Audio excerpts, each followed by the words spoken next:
when it comes to the conflict in Gaza and the war in Ukraine, the special military operation, how do you see the contrast, anything in the war in Ukraine that the Israelis could have learned before going in Gaza? Ukraine is large-scale ground combat, a different kind of war. But there are some lessons. And I come at this question from this perspective. There are Russian officers who have been involved in this in the conflict from the get-go, in the conflict in Ukraine. They were involved in Mariupol, which was urban warfare. And they have taken a look at the Israeli tactics, and they've said, you guys would get slaughtered if you fought the Ukrainians. The Israeli Defense Force would be slaughtered. They'd lose everybody because their tactics are just stupid in terms of large-scale ground combat. But the Israelis aren't fighting a conventional military force. They're fighting an unconventional military force. But, you know, their tactics are stupid, not because they're the wrong tactics, they are, but because they're being executed by a military not trained properly to execute them. The IDF is very sloppy. The concept of security is non-existent. Hamas is able to pop up, destroy tanks, kill Israeli soldiers. Armor is going forward unsupported by infantry because the infantry is scared. The Israelis are not a very good military. They're competent to a degree against an enemy like Hamas. But if they fight Hezbollah, and again, an expansion of this conflict that draws in Hezbollah will outclass them every way. Hezbollah has been preparing for this war. Israel's not ready for this war. Their troops are not motivated. There will be slaughtered if they go to war against Hezbollah. The only thing Israel has is an air force. Let's put it this way. If you took the Israeli air force out of the equation in Gaza, Hamas would kill every single Israeli soldier there. That's the truth, because the Israelis just aren't that good. Is the Netanyahu administration looking for capturing Gaza in totality? The humanitarian pause was a defeat for Netanyahu. Remember, the Netanyahu government said there will be no ceasefire, and they aren't going to exchange prisoners for hostages, that they're there to defeat Hamas, defeat them politically, militarily, and they were unable to do that. And the implementation of the Dahiyah doctrine, this collective punishment, and you combine that with, again, we have to deal with another reality here. What Israel knew about Hamas in Gaza is no longer at play. Hamas, when they attacked on October 7th, captured the computer servers containing the Israeli intelligence about their assets inside Gaza. So Israel went blind in terms of human resources. They attacked the Unit A200 signals intelligence platforms. Israel went blind in terms of intercepting communications. So what Israel thought they knew about Gaza changed overnight. When they went in on October 7th, 8th, 9th, and thereafter, they're going in blind. They have to start all over. And how does Israel do this? Through an over-reliance of artificial intelligence. They have a targeting algorithm that they've developed where they've linked each house in Gaza to a specific outcome for Hamas. It doesn't mean that they're going to achieve it, but if you hit this house, this is what it does to Hamas. And they also know that this is how many civilian casualties will be accrued. So there is no, this is collateral damage. We had no idea so many people would die. This is deliberate murder based upon target. It's called the gospel. I think the Jewish term is hasbara or something of that nature. That's in play today. This is mass murder, genocide by the Israeli government against the Palestinian people. And it failed. And so it failed on a number of fronts. It failed in regards to Hamas, but because it failed so egregiously, the Netanyahu government was under pressure from a domestic audience saying, hey, you're not succeeding. We need our relatives freed. We need the hostages released. The entire world reacted to this collective punishment, this indiscriminate bombing with horror, millions of people in the streets. The United States State Department, filed a memorandum, internal memorandum, a dissent memorandum saying the policies of the Biden administration are destroying the credibility and viability of America abroad. And so we started putting pressure. So Netanyahu had to agree to a ceasefire. He didn't want to. This was a political disaster for him. And so he was looking for any excuse to get out of the ceasefire. He found it. They're now back at war. He can't afford to have a second ceasefire. That would be the end of him politically. But he's failing militarily. As we speak, the Netanyahu government is being, the IDF, is being defeated in certain areas of Gaza. They've had to retreat from certain areas in Gaza because of the casualties they've taken. This is hugely demoralizing for their military. So Netanyahu is in his government are in a very dire straits in terms of their domestic political reality. There's nothing they can do to change the fact that Netanyahu's political days are over. He is the problem, not the solution. He will be removed from power, either from pressure from the United States or pressure from domestic, or both. But we need to stop talking about what Israel wants right now. Israel doesn't want anything. Netanyahu wants everything. He needs to be removed and a new, more legitimate Israeli government in place that speaks on behalf of the majority of the Israeli population, then can speak about what they want. They may not change their policies. Who knows? But I think, real politic will set in, and the Israelis are going to have to make adjustments. Economically, they cannot sustain this fight indefinitely.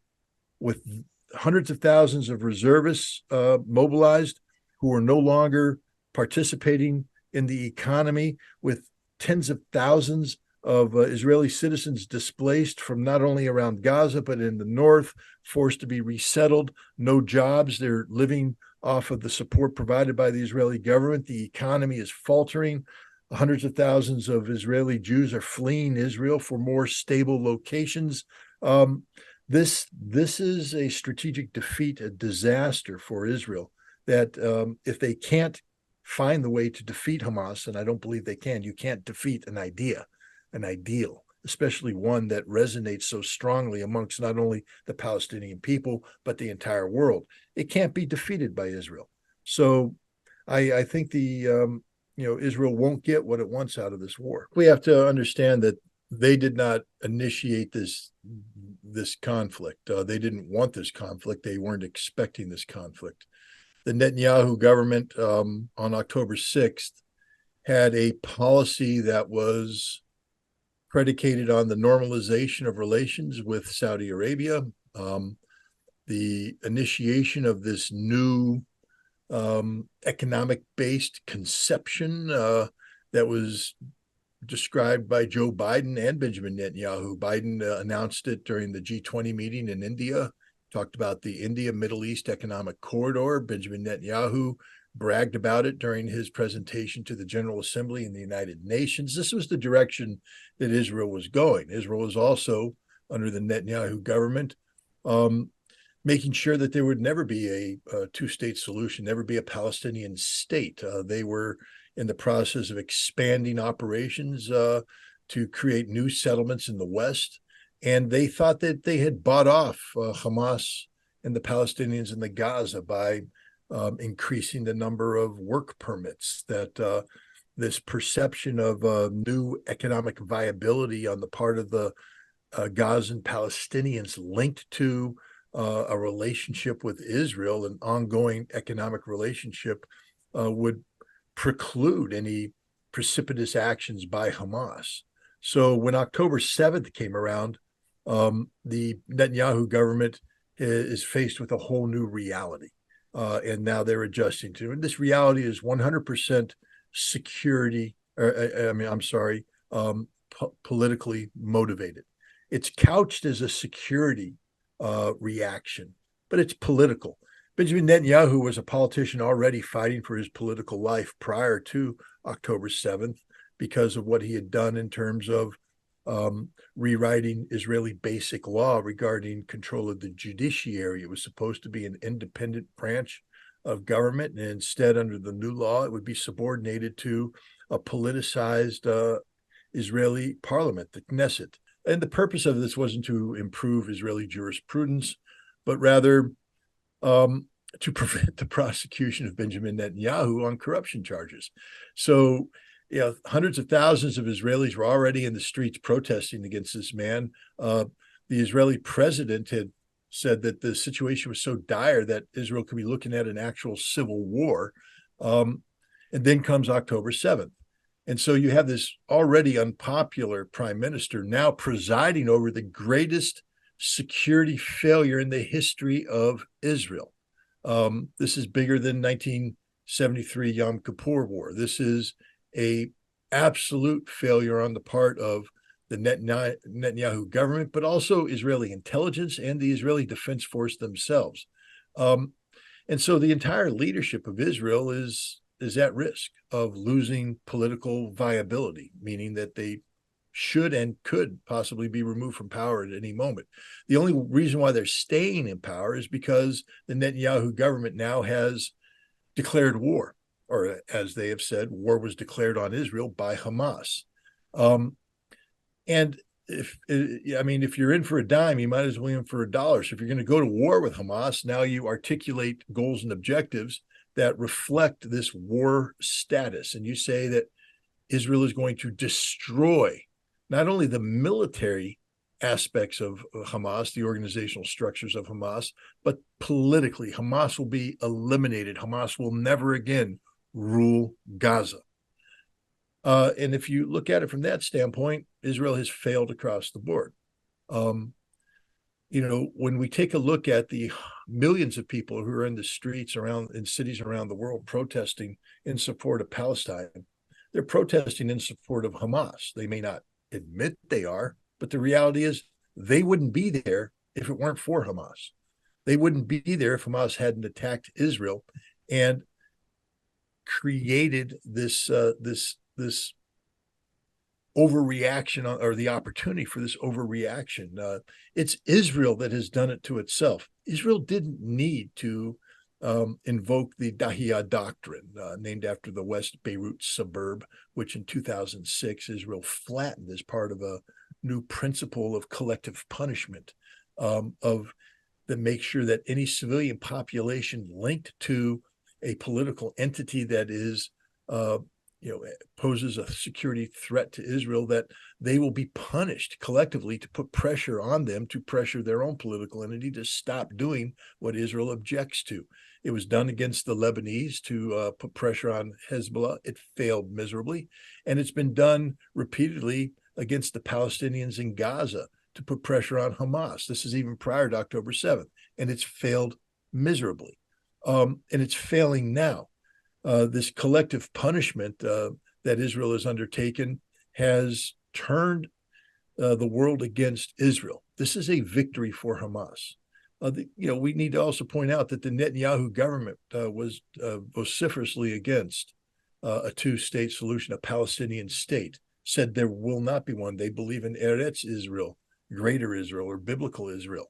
That doesn't include any notion of Palestinian statehood. And so right now, the entire world is talking about the absolute necessity of a two-state solution. Again, this wouldn't have happened without Hamas. Israel had taken thousands of Palestinians prisoner. They'd taken thousands more prisoner, treated them brutally, subjected them to torture, rape, murder. Nobody was talking about putting pressure on Israel to release these prisoners, these hostages held by Israel, until Hamas attacked on October 7th and took hostages of their own, which they use as a bargaining chip. This is a Hamas victory, not an Israeli victory. Israel is suffering huge political consequences. More pressure is put on Netanyahu daily by the families of the remaining hostages to get their release. And Israel is not destroying Hamas. Hamas military is fighting the Israeli Defense Force to a standstill in many parts of Gaza. They're inflicting very significant casualties on Israel. And remember, Israel says that their victory is defined by the total destruction of Hamas. And if Israel doesn't achieve that, then Israel is by definition lost. And Israel right now is not achieving this. So the Netanyahu government has achieved nothing. They've made the situation even worse for Israel, and they've made it worse for them politically. Netanyahu has a 4% approval rating. He had an emergency meeting of his war council the other night, and he concluded the business without holding the things he was putting forward up to vote. The point is, Israel's achieved none of its objectives, and it's not going to achieve these objectives. These objectives unrealistic, and the Netanyahu government isn't doing anything for the legitimate security of Israel. They're doing everything for their own political survival, and I think their days are numbered. I think pressure is being put on them internally from domestic political opposition and externally from friends and allies, including the United States, who are saying that it's increasingly clear that the problem here is Benjamin Netanyahu, and that Benjamin Netanyahu and his right-wing coalition government have to step aside, have to get out of the way. When it comes to the situation that Israel was in before October 7, in terms of the relations with Arab states, with other countries surrounding Israel, how do you see it right now? The fact is, Israel is in very many ways, because of its overwhelming support by the United States, the support that it gets from the United States, has become a de facto indispensable nation of the Middle East. And you combine that with the reality that, with very few exceptions, most nations in the Middle East are not pro-Palestinian. They're not supportive of the Palestinian Authority or a Palestinian state. And that Israel had exploited this antipathy amongst the Gulf Arab nations, for instance, amongst Israel's immediate neighbors, toward the Palestinians for their own good, leveraging the concept of the possibility of a Palestinian state that could never be reach manifestation because of the definition. This is the Abraham Accord. What Israel has said about a two-state solution, it's unattainable, unachievable, unrealistic, but it's there on the table. And the Arab nations who claim to be supporting Palestine, but who secretly don't, say, well, Israel's made a good faith effort here. Now we'll normalize relations with Israel so we can get on with reaping the economic and geopolitical benefits of normalization. That all appears to be on hold, but nothing's fundamentally changed. The political reality of the situation is such that these nations have to take a stance that appears to be supportive of the Palestinian people, of a Palestinian state, but they are distancing themselves from Hamas, and they aren't cutting off relations with Israel, which tells me that if and when this conflict ends, and it will end, that there's a real risk that the nations that are lining up to support a Palestinian state today will slide back to their previous posture of either indifference or hostility towards Palestine. And this will be to the benefit of Israel. Now, the longer this conflict goes on, and the deeper the damage that Israel is doing to itself in terms of its how the world perceives it, could create a new political dynamic, a new political reality amongst these Arab states. And if that happens, then there will be a Palestinian state. There's no doubt in my mind. But if this conflict is brought to an end, and then the cause of a Palestinian state goes into endless negotiations by people who really don't have the best interests of Palestine in mind, we could find ourselves returning to square one, which then brings up Hamas, which is not going to quit until there is a Palestinian state.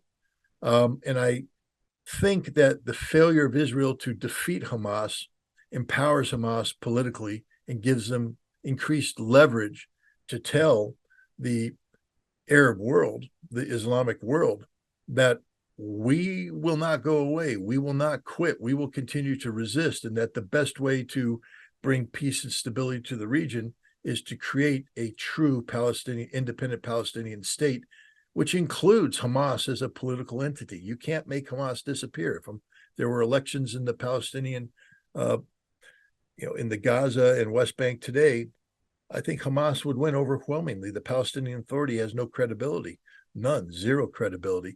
Hamas has all the credibility in the world because it's the only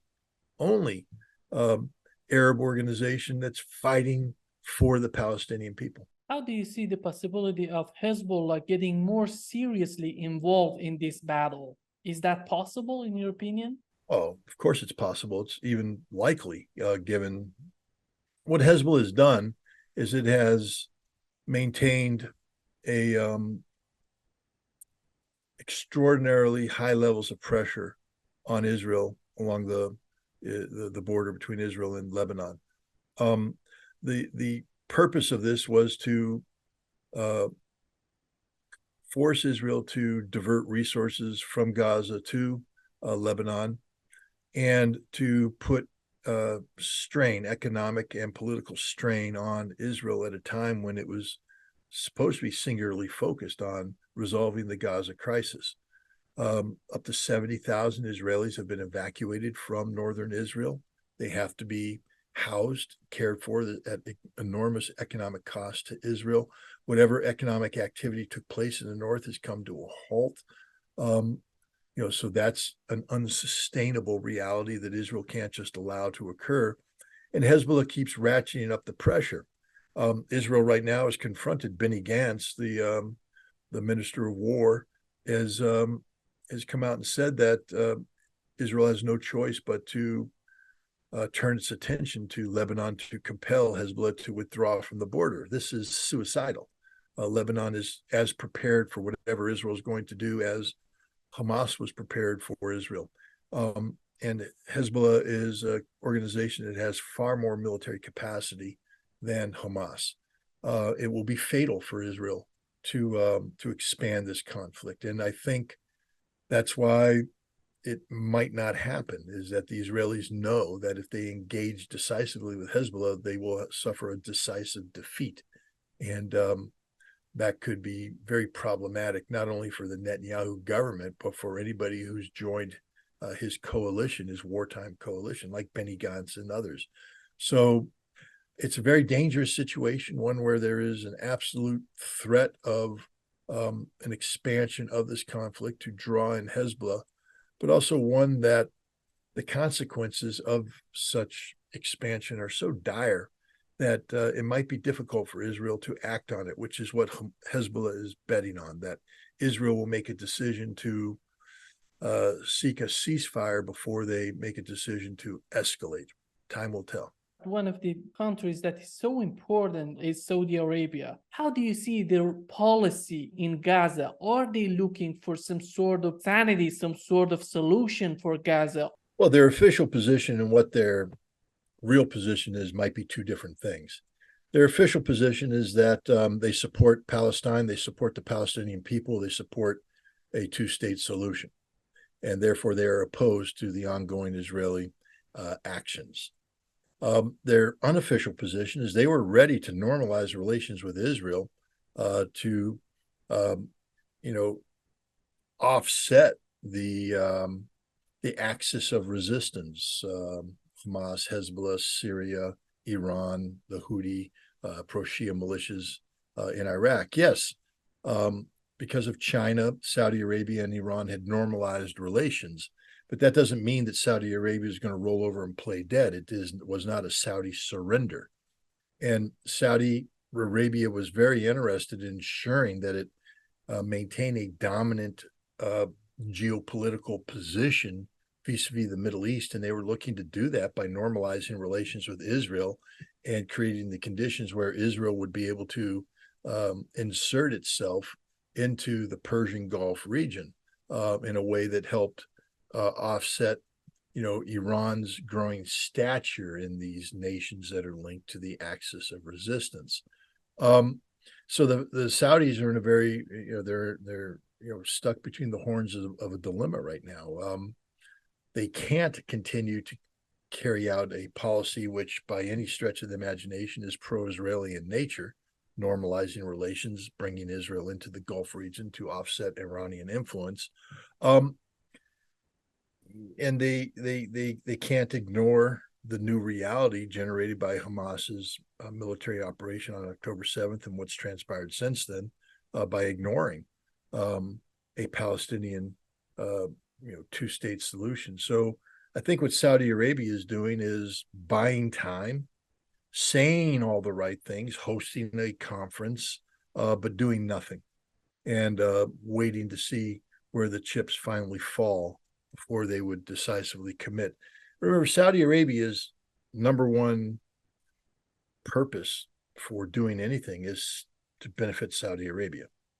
So they're not going to be looking for something that brings about, in and of its own right, a regional peace and security. They're going to be looking for something that benefits Saudi Arabia. It may be something that benefits regional peace and security, but it may be something different. Saudi Arabia has a vision. I think they call it Vision 2030, about a new Saudi Arabia, new economic realities, new social political realities, and that's the direction that MBS is taking Saudi Arabia, and they cannot support anything that threatens that vision, because that vision is about a redefining of Saudi Arabia.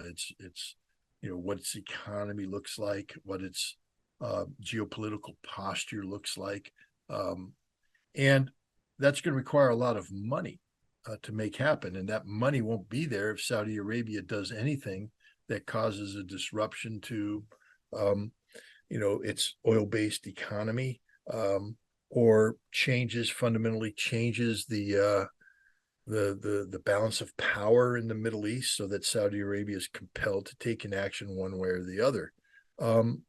So this is a very, very dangerous situation, and one can always hope that the Saudis find a way to navigate their way through these troubled waters. I think it's important to point out that Israel wasn't the only nation taken surprise by Hamas's attack on October 7th. Saudi Arabia was taken by surprise, and Iran was taken by surprise. Prior to October 7th, Iran and Saudi Arabia were working together to create regional stability based upon, the emphasizing diplomacy over military confrontation. They had exchanged ambassadors, and they were, moving forward in a very coherent fashion to achieve, I think, their collective desire for regional stability. After October 7th, both Saudi Arabia and Iran are struggling to catch up to the reality of what happened. Iran certainly doesn't want a larger regional war. Iran doesn't want to be drawn into the fighting. And Saudi Arabia doesn't want that either. Remember when Saudi Arabia hosted the Arab League and the Organization of Islamic States to a conference, an emergency conference on Gaza? Iran participated. The Iranian president has flown to Riyadh and has met with MBS and other Saudi officials to talk about the Gaza situation. So I think what we're seeing here is that Iran and Saudi Arabia are making sure that whatever transpires vis-a-vis Israel and Hamas, that their relations will remain on track in terms of, positive interaction, conflict avoidance, peacemaking, and joint economic prosperity. So I think you're going to see the Iranians and the Saudis, working together to keep this conflict contained to Gaza and Gaza alone. It's a very difficult challenge. Look at the Houthi; they've basically expanded the entire Red Sea into a combat zone. and the support that Iran provides to the Shia militias in Iraq and Syria, that Iran provides to Hezbollah. This is real. But I don't think neither Iran nor Saudi Arabia are going to lose strategic focus. And the strategic focus right now is determined more by the peacemaking of China in bringing about a rapprochement between these two countries than how Iran and Saudi Arabia are reacting to what Israel's doing in Gaza. When this conflict ends, is the Netanyahu administration capable of rebuilding their relations with these Arab nations, Turkey? Is that possible for the Netanyahu administration, or do we have to have a new administration in Israel who's capable of doing such a thing? Well, first of all, we have to recognize that Benjamin Netanyahu is one of the all-time great political survivors. And people in Israel have been trying to get him out of office for some time now, and yet he somehow manages to land on his feet. So you never want to underestimate Benjamin Netanyahu and his ability to control Israeli politics in a way that keeps him in power. Having said that, though, his support rate is at 4%. That's not sustainable. That's not viable. So I believe that there will be a change of government in Israel. I believe it'll be sooner rather than later, given the enormous negative consequences that have accrued since the Hamas attack on October 7th. Netanyahu is the problem. He's the man who is asleep at the wheel, and you can't trust him to do the right thing for Israel, because what he's trying to do is the right thing for keeping Netanyahu in power, and those two goals and objectives may not coincide. So I don't think that we're going to see a situation where this conflict ends and then Netanyahu steps aside.